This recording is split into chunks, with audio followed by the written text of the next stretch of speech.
Hello everyone and welcome to another Seds Online webinar. This is the first of our instructional webinar series, which we're really excited to be able to offer to you. And all of our webinars and all of our resources are brought to you for free, thanks to sponsorship that we have from the International Association of Sedimentologists, the IAS. So today our speaker is Professor Tracy Frank, who has been a professional geologist for just over 20 years, and she works at the University of Nebraska in Lincoln, and she's here to help you to get a job, which I think is only a positive thing. For a more detailed introduction and for the rest of the talk, I'm going to hand over to Tracy, but at the end I'm going to ask you to stick around because we've got some super exciting announcements and things for you guys. But before that, over to you, Tracy.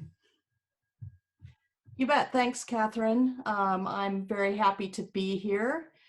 This is stems from a workshop that the IAS offered at the last IMS meeting in Rome. And the purpose here, the focus here is on applying for academic positions, so faculty positions at universities. Just to give you a little bit of background on me so that you know where I'm coming from and where my insights come from. As Catherine says, I've been an academic for just over 20 years. I've had faculty positions at 2 different universities. My first job was in Australia, and then I moved over to the US. So I have experience from 2 different countries. I've been on many search committees, and I served as department chair at my own university, my own department for 5 years. And during that time, I hired several new faculty. So my insights come from that experience. I'm told that there's a bit of delay in my slides. So I'm in a rural area. I'm on satellite internet, so things aren't quite ideal. So I will try to remember to click ahead so that hopefully the slide appears at the time I'm talking, but I hope you can bear with me and deal with these slight delays.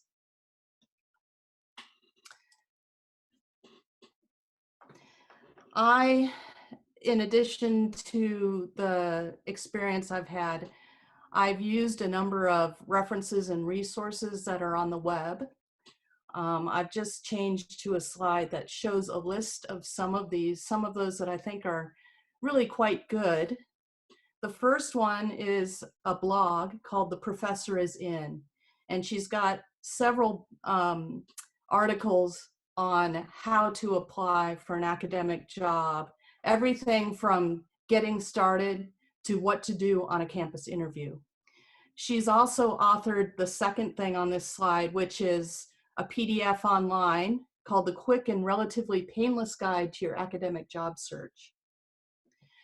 A lot of universities will post articles online with advice on how to prepare your application, and a really good one is available through Cornell. So I've listed that here.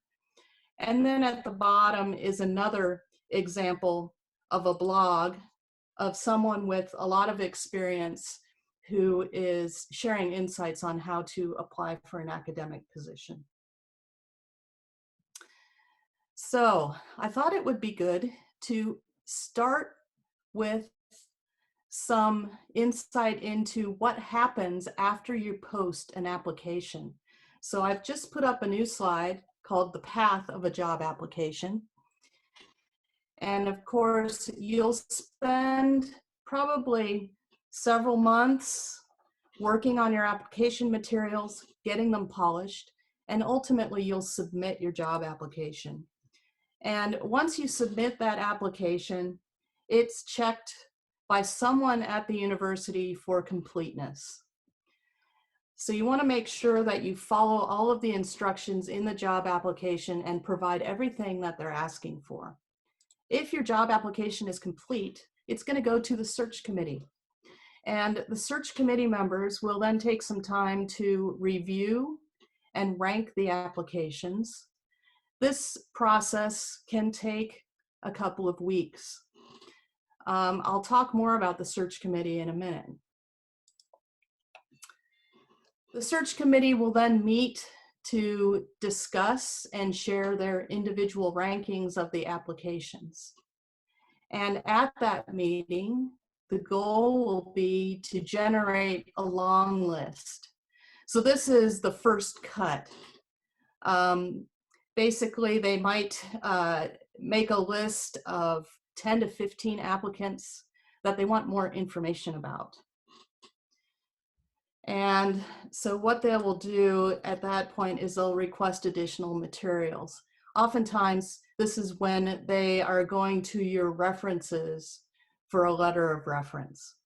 And it can take several weeks for them to get those letters of reference back from your referees. Sometimes there's another step here. If there's a conference coming up, some departments might choose to have conference interviews with the long list applicants that are relatively informal. Some universities will now have online interviews with Zoom to get more information about you, but in some cases, this sort of step doesn't take place. So after all of this, the search committee will meet again to review the materials, and at this point, they will generate a ranked shortlist. And typically, this is a list of about 3 people that they want to invite to campus for an interview. And what happens then is the search committee usually gives that list to the department head. The department head has to get permission for people to come on campus from the dean. And once that happens, the campus visits ensue, and then the department votes. So one thing to realize is that this entire process can take several months. Universities tend to move at a fairly slow pace. It can be hard to get the members of the search committee together to meet. It can be hard to get word back from your reference letter writers. It can be hard for the department chair to get information back from the dean. So one thing to think about when you're applying for when you are applying for jobs is that it is a long, slow process, and you need to be patient. You should resist the urge to contact the search committee about progress on the job application. It can give an impression that you're somehow needy or high maintenance. So it's best just to keep quiet, be patient, and let things happen. I'm moving to another slide here, which should show up for you in a few seconds. I wanted to say a few things about search committees. So search committees generally have 3 to 5 people on them. Oftentimes these are 3 to 5 faculty members. Many departments these days also include a postgraduate, a PhD student on the committee. If this opportunity is available in your department, you should see if you can get on a committee so that you can really get an inside view of what people's applications look like. Now, keep in mind that these people are carrying out the role of search committee on top of their normal duties, which means that many of them, frankly, will not take a lot of time looking at your application. And if there's a huge pile of applications and they have to whittle the list down to 3, they might be looking for reasons to reject your application. That's just the harsh reality. Now, universities these days require search committees to undergo some sort of training. They learn about implicit bias and all of those sorts of things. A lot of universities require that search committees use a rubric so that they spend the same amount of time looking at everybody's application, but you can't force individual members of a search committee to do that. So just be aware that with your application, you really need to capture the search committee members' attention quickly, and it becomes very important how you present yourself on paper.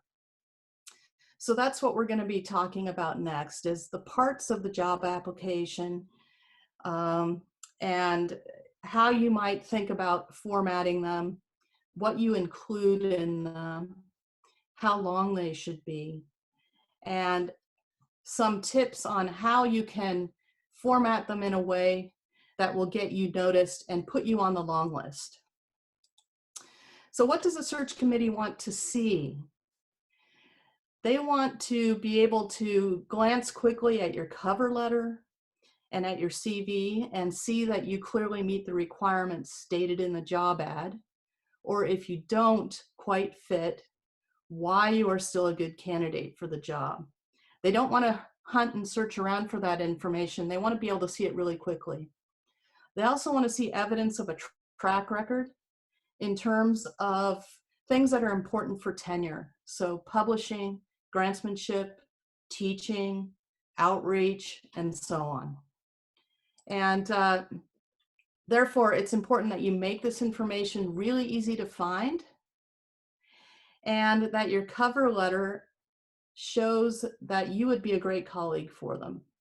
It articulates an innovative scholarly profile, shows that you're an active researcher, you're an active teacher, and that you would be a good departmental citizen. I've moved on to a new slide now, and this slide is showing the common components of an application. So a caveat that I should have stated from the beginning is that the job application process in academia does differ a little bit from country to country. That said, most countries require the items that I'm showing on this slide in an application.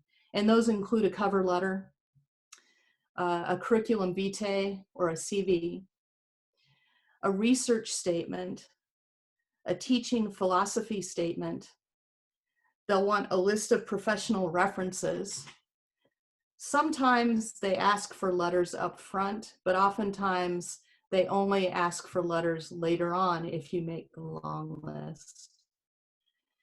And nowadays, some departments are asking for other things like a statement on diversity and inclusion. They might want a statement on outreach. And the relative weight of these different components can vary depending on the type of job you're applying for. So if you're applying for a normal faculty position, that might be tenure track, your research is very important as well as your teaching. But there are a lot of positions out there these days that are teaching focused, so you would want to emphasize your teaching perhaps over your research, unless your research is in geocognition or something like that. So you really have to tailor these things to the job that you're applying for. Now, remember that to make the long list, you have to capture the attention of a search committee member who may only spend 5 minutes looking at your application in the first instance. So they will look at your CV and they'll look at your cover letter to make that first cut. So I'm going to emphasize these two things in this presentation. Then I'll go on and I'll talk a little bit about research statements, teaching philosophy statements, and then I will make a few closing remarks, and then there's going to be some time for questions. So I'm going to start by talking about the cover letter. The cover letter is providing the search committee with a first impression of you, so it's really important.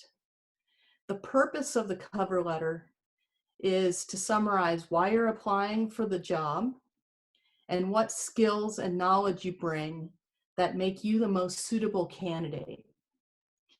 So this information needs to be upfront in your letter. And I'm showing a cartoon here that shows an example of a search committee looking at a cover letter where there are quite a few typos. You want to make sure that your cover letter is well formatted, it's free of errors, so that those don't distract from you and your awesomeness. With regard to the cover letter, use letterhead from your current institution. Even if you're a graduate student, Most departments will let you use the university or departmental letterhead. This makes you look a lot more professional, so do that. Your cover letter should be short. There's a lot of different advice on this. Some places say make it less than a page. I think if you make it less than 2 pages, it's fine. Remember that a lot of the search committee members are people my age.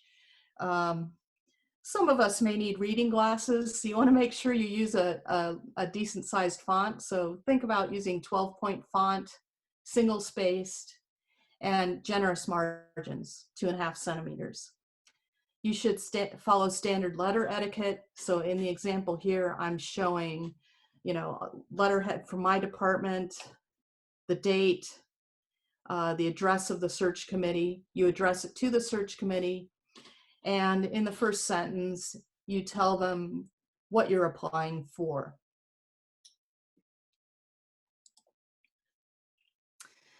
I've got an example outline of what you might like to include in your cover letter here. I've got a series of bullet points here, and each of these bullet points could be a different paragraph in your cover letter. So you should start with a short self-introduction. Tell the search committee what your current position is, where you got your PhD, maybe how many years you're out of a PhD or when you plan to get your PhD, and your area of specialization. In the next paragraph, provide a short discussion of your primary research project and the achievements that arose from it. So by achievements, I mean things like publications that have arisen from it. Maybe you've got some already published, maybe some are in press. Maybe you've given some conference presentations. Maybe some of those presentations have received awards. That information should go in that second paragraph. Then discuss your research project's large, broad contributions to the field and discipline. Basically, you're telling the search committee why what you do is important. The next paragraph, you can talk a little bit about your plans for the future. So you might talk about your publication plans, the next project that you plan to do, what's on the horizon for you. Then mention your teaching. Try to tie it into everything that you've written in the job letter so far, and importantly, connect it to the job that you're applying for. And then close by mentioning your specific interest in the job and the department to which you're applying. You could even name specific programs and faculty who might be potential collaborators with you. What that last paragraph does is show them that you've done your homework, that you've researched the department, you know who they are, what they emphasize, and who's working there. Some tips for your cover letter. Keep in mind that the search committee is looking to hire a colleague. So avoid the error of presenting yourself as a PhD student. Think of your PhD as being behind you and you're moving on to the next chapter. So your letter should be forward-looking, not backward-looking. So demonstrate that you're ready to move on from your dissertation by articulating some future plans in that cover letter. And of course, some of these may stem from your dissertation, and that's perfectly fine. Highlight the types of achievements that are important for tenure. This will let them know that you're on track and ready to hit the ground running with regard to getting tenure. So that means highlighting publications, conference talks, grants you may have received for that supported your work, any teaching that you've done, any outreach that you've done, both in the past and things that are in your immediate horizon. And again, I've already stated this, but show that you've done your homework and you've researched the department. Show how you connect to the department's strengths. Other tips for the cover letter. Make sure that you back up any statements that you make. It's important to avoid empty claims that anyone could say but are impossible to prove. So what do I mean by that? Avoid saying things like, I'm passionate about teaching. If you're applying for an academic job, that's kind of a given. Somehow in your letter, you need to show them how you're passionate about teaching. Another example would be to say, I care deeply about diversity and inclusion. Add some information that demonstrates that in your cover letter. So for example, with regard to teaching, you could say something like, I use new technologies to create hands-on activities, which were later adopted by my colleagues. When it comes to diversity and inclusion, maybe you served on a committee. So you could say something like, as a member of the Chancellor's Committee on the Status of Women, that's a committee I happen to serve on, I helped organize events and workshops to support women in STEM disciplines. Those are just examples, but you can see how they back up these claims about passion for teaching and passion for diversity and inclusion.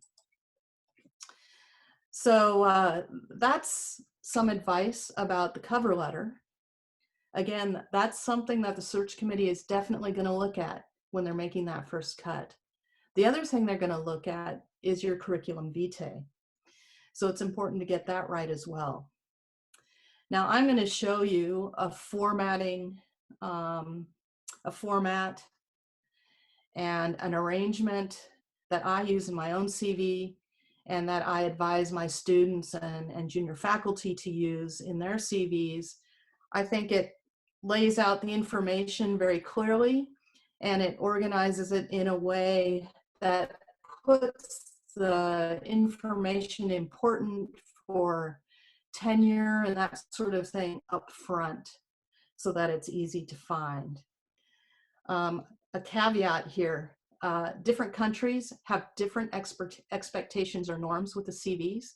So take my advice on board, but then be sure to show your CV to your advisor or seek advice from your mentor for your own country's norms. In terms of formatting advice, again, please don't use tiny, tiny font. Don't cram things in. CVs are typically several pages in length, and they'll grow as your career moves on. So, you know, it's not unusual to get a CV with a job application that might be 5 to 10 pages long. Senior faculty CVs might be 30 to 50 pages long with everything included. So don't worry about length when it comes to your CV. Use single spacing. Left justification is just easier to read. 2.5 centimeter margins. You need to subdivide your CV. It's kind of a list. Put major headings in bold in all caps and subheadings just in bold. Try to avoid italics for the most part, except when you are typing in the titles of journals or books. Typically, you want to subdivide each new section so that they're easy to find. So insert a line or two before each new heading. In North America, at least, it's not usual, it's unusual to include narratives or paragraphs of text, explanatory text in your CV. Instead, you just list things. There's no description of duties or paragraphs describing articles or grants or so on.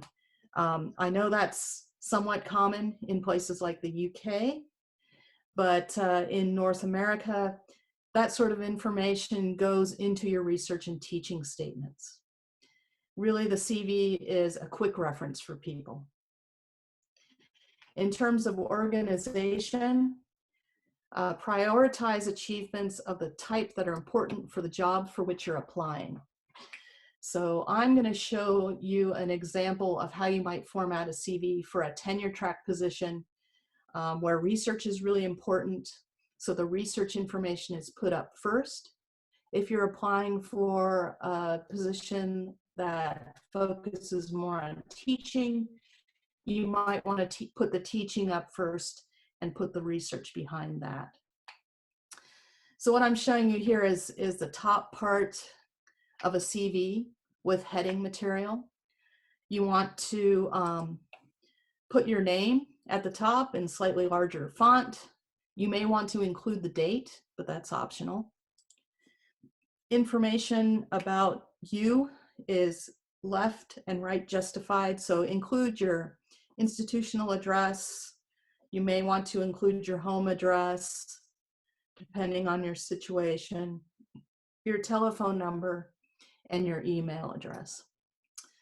There's a lot of controversy about whether or not to include things like a photograph, marital status, that sort of thing.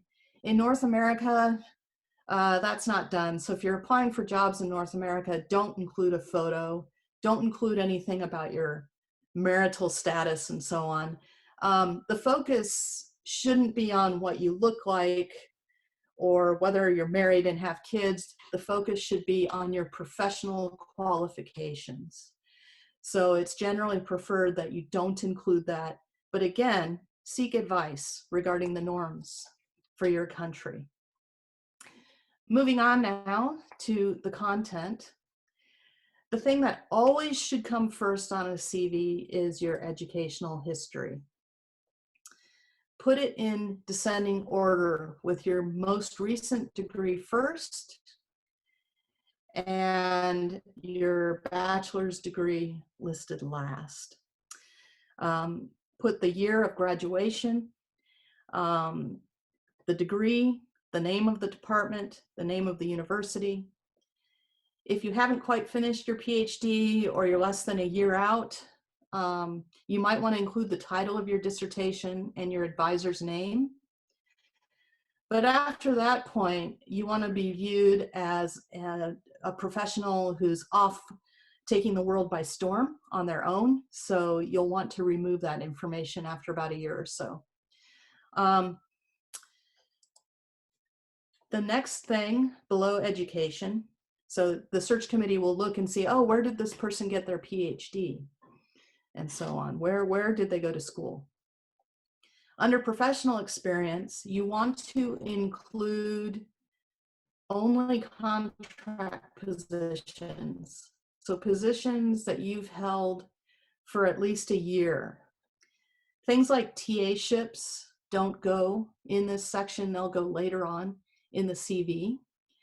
And ad hoc appointments like you were the instructor for a course or something like that, that goes later in the CV under teaching experience. Here you'll want to name things like maybe you were a lecturer or an instructor for a department for a year. Maybe you've been a postdoc at a department for a year, something like that. If you are not quite finished with your PhD, you may not have any professional appointments to list yet, so you can just skip that section and not include it on your CV. Now, for a normal faculty position, the next thing people will be looking for is evidence that you can do the sort of research required to get tenure. So what they'll be looking for next is your publications. There are many different types of publications, and you might have different publications at different stages in the publication pipeline. So use subheadings to separate all of this. What I'm showing here is an example where maybe you have books, or you edited a volume, or a special publication of a journal. You can list those first. Maybe you don't have anything like that yet. I'm sure you will later on. Next would come refereed journal articles. You want to list everything in reverse chronological order. So the most recent things up front, working backwards in time.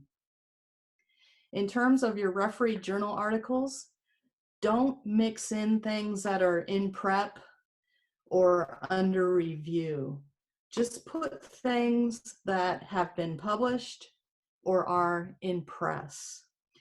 If you include the other things in prep or submitted, it can look like you're trying to pad out your CV, and it's just not a good optic. So don't do that. Instead, put that information in a separate section. So below the things that are in press or that have been published, have a section called manuscripts in submission.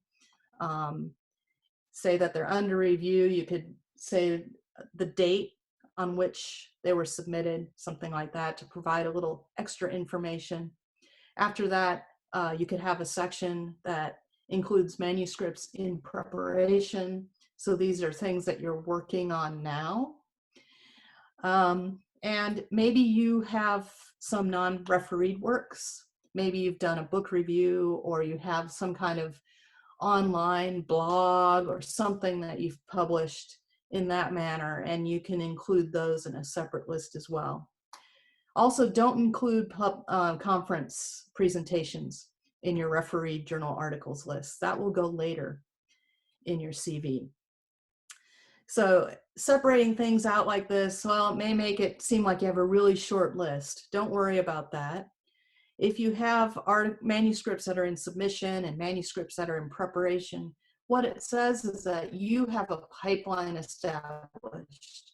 You're on your way to developing a publication pipeline and getting your research out there. So don't worry about that. Continuing on with CV content, the next thing that you might want to, I'm having a little trouble with my PowerPoint here, so you might see a few things flashing by. The next thing you might want to put down is any awards and honors that you've received. So maybe you've gotten a scholarship of some sort, or maybe you got a presentation award at a conference. You can put those things in this category here. Again, reverse them, put them in reverse chronological order. Next category would be grants and fellowships. So maybe you've gotten a research grant from the IAS or some other society. You can list those here. That shows that you've gone out and got some funding on your own. Then you can list invited talks. And below that is the section where you can articulate your conference activity and participation. So you might have subheadings showing sessions that you've convened or chaired. Maybe you've helped organize field trips. All of you, I'm sure, have presented papers at conferences, so you can list those in a separate subheading also. And again, list them in reverse chronological order.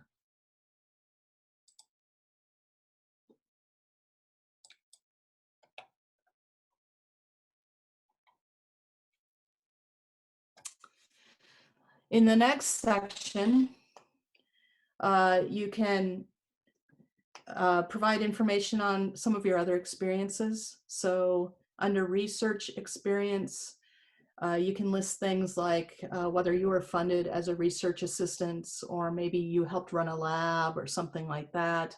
Maybe you've had some significant field experiences. You can include all that information in the next section here. And at most, just one detailed sentence about each of those experiences. Then you can articulate your teaching experience.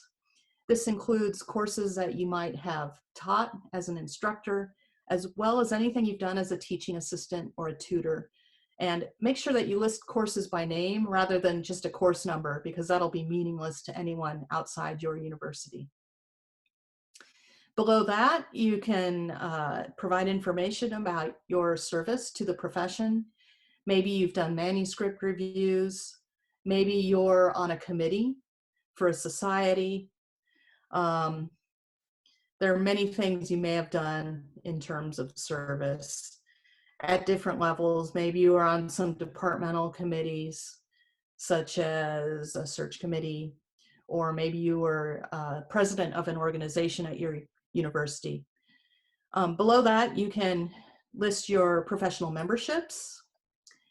And at the end of your CV, you'll want to provide full contact information for people who will write letters of reference to you. You need to provide at least 3.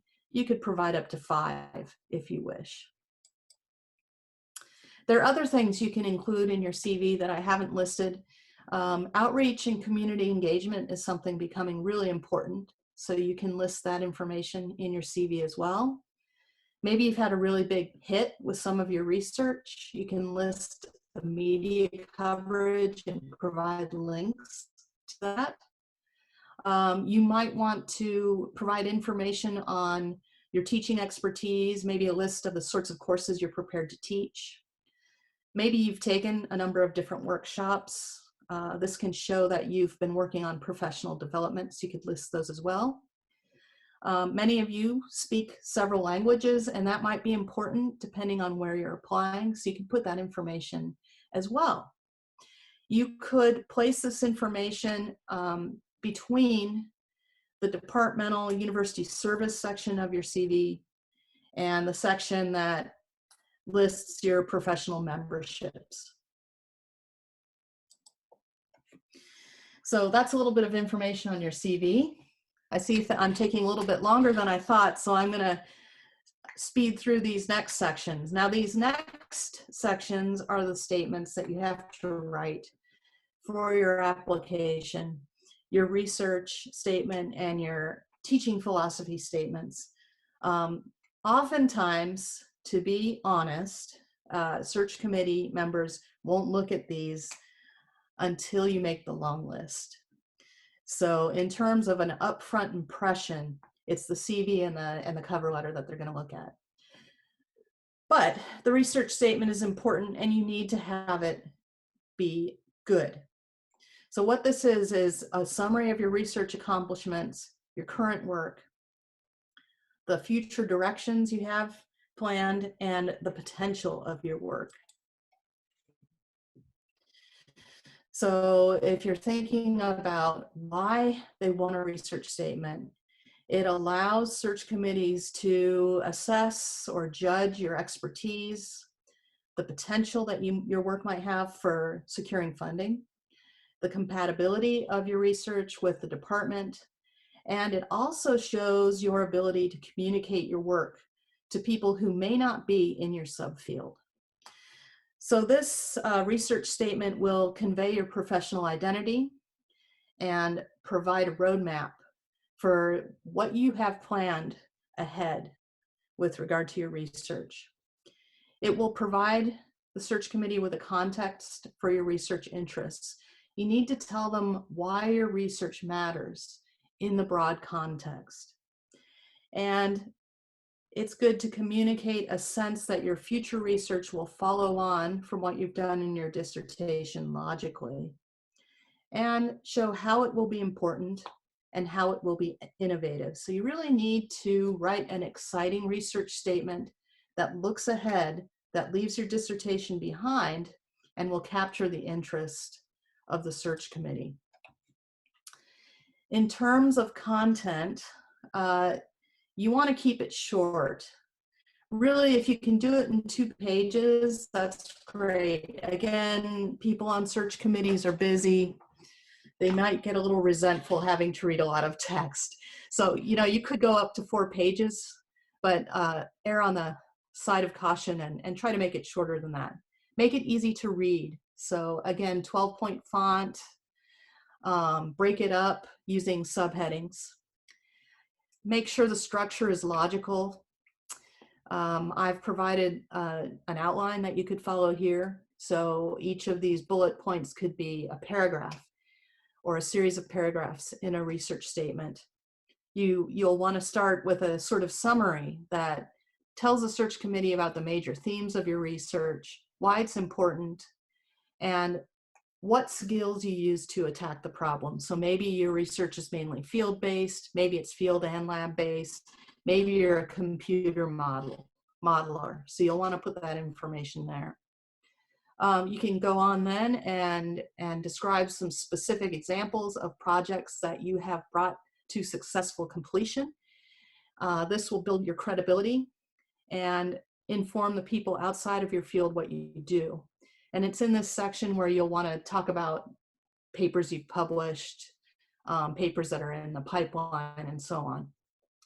Then you'll go on and discuss the future direction of your research and how you plan to fund it. It's good if you can be pretty specific about potential funding agencies. And then give a closing summary that gives an overall impression of your research. Members of the search committee won't all be in your field, so it's important that you avoid using a lot of jargon. Make it accessible to a broad audience. They'll all be geologists for sure, but they might not be your kind of geologist.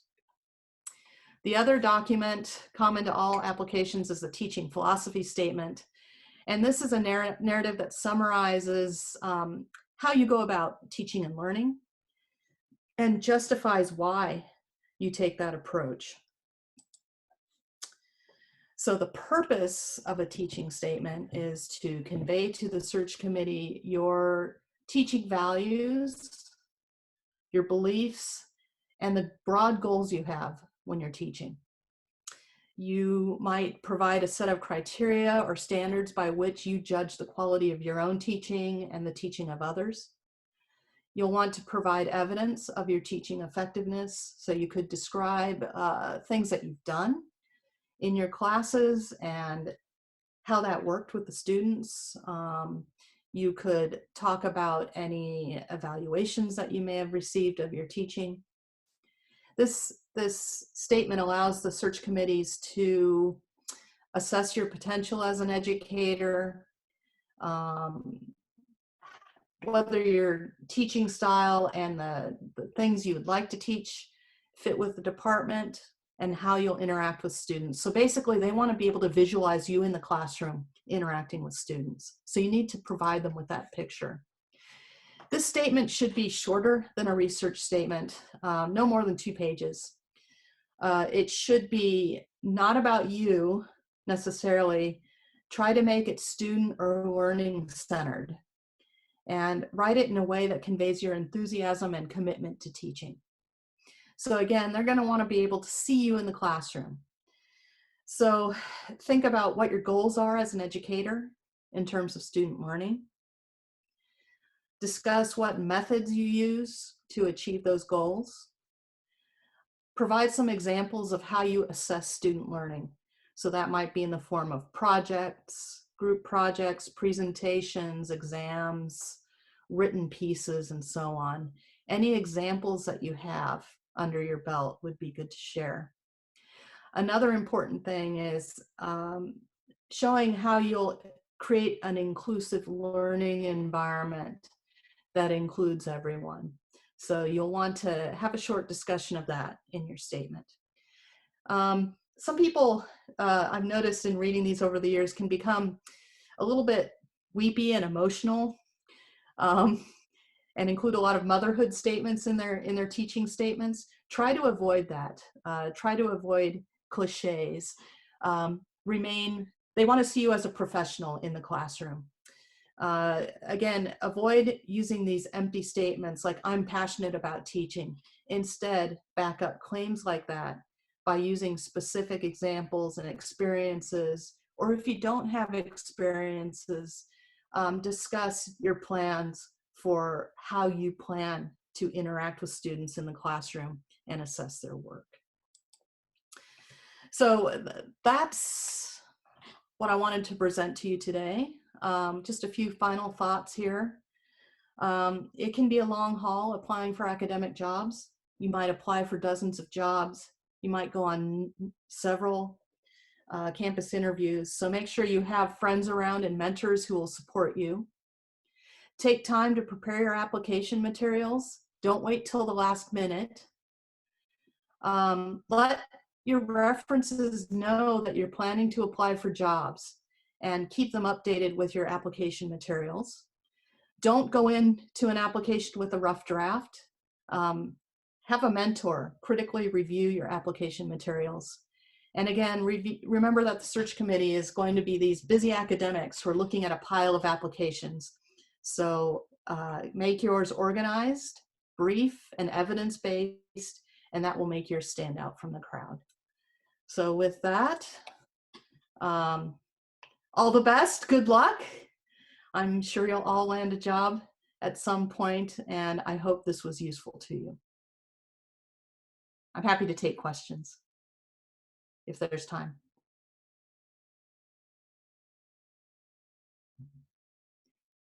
You're on mute, Catherine.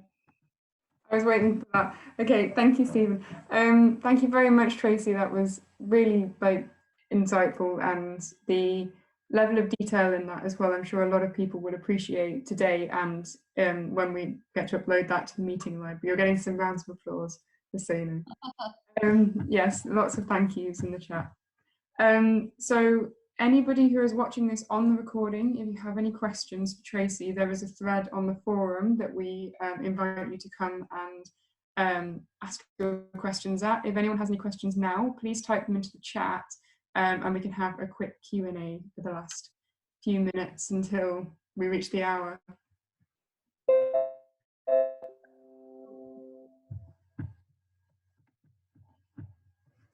So I've got a question for you, Tracy. So as part of an application form, some people might have to fit their CV to a specific template. Do you have any advice on, obviously you have to do what they say, but do you have any advice on people who have to do that? I haven't seen that before myself. Maybe it's more common in other countries, I don't know. But that's where interacting with your advisor is important, and getting their advice on making sure that you're using the norms for your country in filling in those online applications. But I would keep information down to brief lines or sentences, just to remember a search committee member wants to be able to glance through and find things quickly. They don't want to have to wade through a lot of narrative. Yeah, that seems to be key. Okay. We don't have any questions right at this moment. So, we're getting questions through right now. Any advice about on-site interviews? Ooh, that's a whole nother, that's another topic altogether. And it happens differently in different countries. So in North America, they bring people in one by one for interviews. But when I interviewed in Australia, I was shocked to learn that other people applying for my job were on the same flight as me, and we were all going to be interviewed together and give our talks in front of each other. Wow. So you want to find out about that. Again, seek advice from the people inviting you on the campus interview about what they want to see from you, how long a research presentation should be, what sort of presentation they want you to give. Be polite, dress nicely, don't drink too much at the dinners. It might be easier to answer more specific questions about on-campus interviews, because that's a huge topic. It is. Maybe it's something that we could think about as Seds Online to do in the future, actually. But sure. Next question then. What do you think about colours in a CV to emphasize things? I guess you could use some color for headings if you wanted to do that, if that's what you have in mind. I haven't seen that much, to be honest. But if you're going to use colors, I would use something muted, not reds and things like that, but maybe blue. That's not something I have seen at all in CVs from people who are just starting out to, at the end of their careers. So most people just use black and white. Interesting. Okay. And keep in mind they might be photocopying your materials and sending them to the search committee. So, color could backfire if that's the case. That's a good point. So we have another question then from Noor. Thank you for helpful advice. I'd like to ask you about the fact that we have to not mention being PhD students. Could you clarify on that a little bit, please? Oh, about not mentioning that you're a PhD student? I think it's fine to mention you're a PhD student, but you want to give the impression. So, like I said, they are looking to hire a colleague. So you don't want to come off as someone who's going to continue to be a student. You want to come off as someone who is ready to be a colleague. So, you know, you've just completed a lot of work on your dissertation. You've probably had some publications come out of it, but you're also probably thinking ahead to what comes next and what you want to do next. So certainly present the things that have come out of your dissertation, the things that will soon come out of your dissertation, but also project into the future. What are your future plans? So that they can visualize you as a colleague and someone who can work independently. Great. We have another question from Martin. You mentioned that conferences are a place to have a first interview. Is it just about to meet the SC committees, SC members, or is there anything formal about it?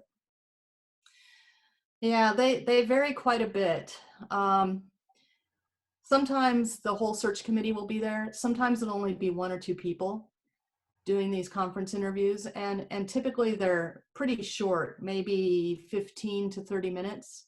Same with a Zoom interview. And they will ask you some basic questions about, they might ask you to describe your research. So you could talk about the work you've done in your dissertation and emphasize things that have come out of it, and then go on to talk about what your future plans are. They might ask you questions like, where do you see yourself in 5 years? They might ask you, how do you see yourself fitting into our department? And they'll also commonly ask you about your teaching, what you would like to teach and how you would go about teaching. So it's just a quick interview to get some basic background information on you, and also just to see how you interact one-on-one. So it's usually a little bit laid back, but don't be deceived because they're using it again to cut down the list. So you want to come off as being professional. Absolutely. Great, thank you. Perhaps a few words of importance on the importance of networking before you are at a job application stage. It's a question from Yako. Oh, okay. Sure. Going to conferences, if you can, is important. And it's good to be presenting your work at the conferences. So presenting a poster, or as you're coming to the end of your dissertation, it's really good if you can to give a talk at a conference so that people can see you up there presenting your research. And then be sure to go and introduce yourself to some of the other presenters in your session, or if people whose work you admire are at the conference, go introduce yourself to them. And they'll then have your name in their head when maybe a job comes up at their institution, or someone else is asking about potential applicants for a job. Your name might come up then. The other thing you can do to network professionally, and this is mostly after you've gotten your PhD, is volunteer to review papers for journal articles. That's another way to make connections with people. Super. We've got a format question next from Juan. What font do you suggest in CV and other application files? Oh, well, that goes down to personal preference. For me, I use Times New Roman, as you saw, or something similar to that. I find it easier to read, for one thing. Maybe that's because most books that I read growing up were printed in that font. and I've also seen studies that have said that that's the easiest font to read. So that's what I tend to use. But just make sure that your formatting is consistent within and between the documents. So use the same font and heading and subheading system in all of your documents. Great. Could you say something about dress at an interview? And I'm going to add to this question a little bit. Also, dress at an interview if you're doing it remotely, which I imagine most people will be doing for the next however long. Right. You want to dress professionally. So at least wear some nice slacks or trousers and a nice shirt. If you want to dress up more and wear a suit and a tie, that's perfectly fine. For women, if you want to wear a business suit, that's perfectly fine. Just don't go wearing jeans and something really relaxed. You want to look professional, but you also don't want to wear something so eye-catching, let's say, that people will talk more about what you wore than what you talked about on your interview. So something subdued and something professional is the way to go. And again, the norms vary from country to country. So talk to other people who've recently been on interviews. If someone is interviewing in your department, go to the job talks, take the opportunity to go and meet with the candidate so that you can get a sense of what people wear to these interviews. Super. Our last question then is from Lillian. Thank you, Tracy. Do the search committee read the diversity and inclusion statements only for the applicants chosen in the shortlist? I'd say if you make it to the long list, they'll probably read your diversity and inclusion statement. Some search committee members will go through everything, and really they should right from the outset. So best practice is a search committee will have a rubric of sorts, a sort of checklist that makes sure that they go through all of your documents and they go through all of the everybody's application in the same way and spend the same amount of time with each of those applications. But realistically, some search committee members will read that statement right off the bat because it's something that's really important. And others might read it when you get to the long list. So you have to make sure that those statements are all good. And it's important to get the diversity inclusion statement, get feedback on your other statements. You never publish a paper with one draft. You'll probably go through several drafts of your application before it's ready. Great. Thank you so much for answering the questions, and thank you to everybody who's attended for asking the questions. That was, I think, a really nice Q&A to round off the webinar. So thank you. Just to give you a few of our Seds Online announcements then. If you would like to attend our Carbonate Forum next week, which is on the Wednesday, please sign up. You have to register beforehand, so then you can go to the ticket desk and get your tickets and everything. It's a whole thing, but we're trying to bring the real experience into a virtual world, as it were. So do make sure that you registered. All the links are on the website, and the deadline to register is Friday. Okay, so make sure that you get your registration sorted by then, please.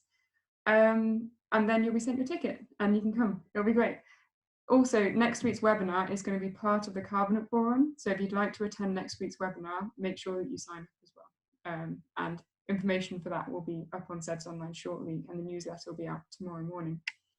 We're going to be having a celebration sometime very soon for hitting 1,000 members. We have absolutely blasted through it. We've got 1,163 members now, which is amazing.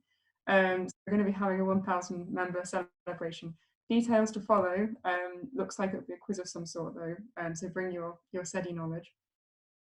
Our meeting library is all shiny and new, so go and check that out.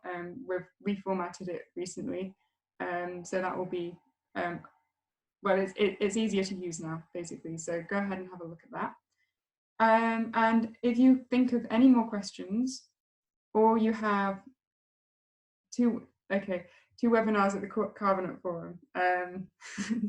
Seds Online, sorry, Stephen's getting very excited in the chat. You can probably all see that.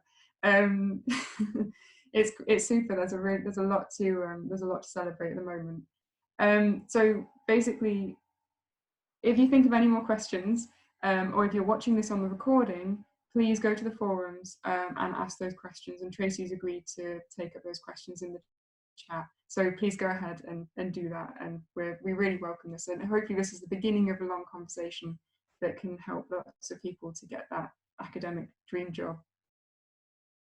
And with that, I think I sign off and we say thank you very much to you again, Tracy. We've got a lot of thanks in the comments for you as well. Great. I hope it was useful, and good luck, everybody.